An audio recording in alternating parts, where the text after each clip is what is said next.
Au moment où l'humanité assiste à une accumulation sans précédent de crises, environ 150 dirigeants mondiaux participeront la semaine prochaine à New York à l'Assemblée générale des Nations unies, ébranlés par les divisions provoquées par la guerre entre la Russie et l'Ukraine.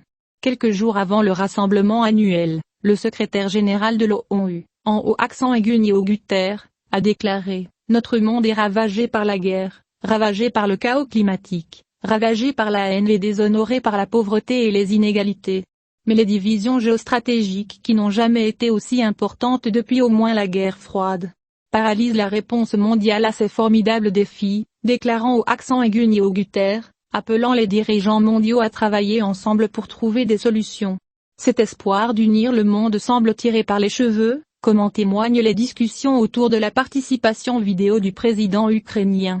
Pendant la pandémie de Covid-19, en 2020 et 2021, les dirigeants de l'Assemblée générale ont prononcé leur discours au moins en partie par vidéo. Cette année, on reviendra au protocole habituel, pour que tout dirigeant s'exprime devant l'Assemblée générale à partir de mardi, il doit être présent, à l'exception particulière de Zelensky. Le président ukrainien a été autorisé, grâce à un vote spécial de l'Assemblée générale vendredi, à envoyer un message préenregistré, malgré le désarroi de la Russie, qui a dénoncé ce qu'elle a appelé la politisation d'une question de procédure. Richard Govan, analyste à l'International Crisis Group, a déclaré que Zelensky aurait été le point d'orgue de cette Assemblée générale s'il y avait assisté, et même par sa présence via un message de vidéo, son discours attirerait 1000 fois plus l'attention que la plupart des discours des autres dirigeants présents.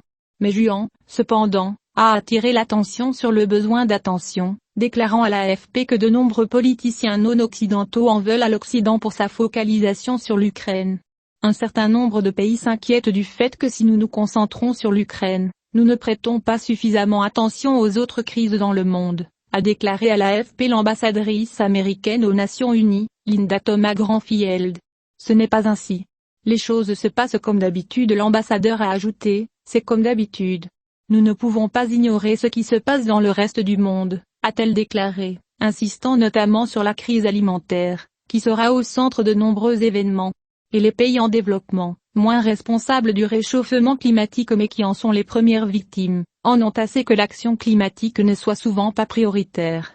Nous n'avons plus de temps à perdre, a déclaré l'ambassadeur d'Antigua et Barbuda, Walton Whipson, président de l'Alliance des petits États insulaires, AOSIS, exprimant l'espoir d'engagement en matière de financement des plans de lutte contre le changement climatique. À 2 mois de la conférence de l'ONU sur le climat COP27 en Égypte, Antonio Guterres ne manquera pas l'occasion sans souligner l'urgence d'agir lors de son discours d'ouverture mardi, et lors d'une table ronde à huis clos pour avoir des conversations franches avec certains dirigeants. Avant de s'adresser à la tribune mardi, le secrétaire général a maintenu son sommet sur l'éducation lundi, auquel devraient assister moins de dirigeants en raison de la participation aux funérailles de la reine Elisabeth II à Londres.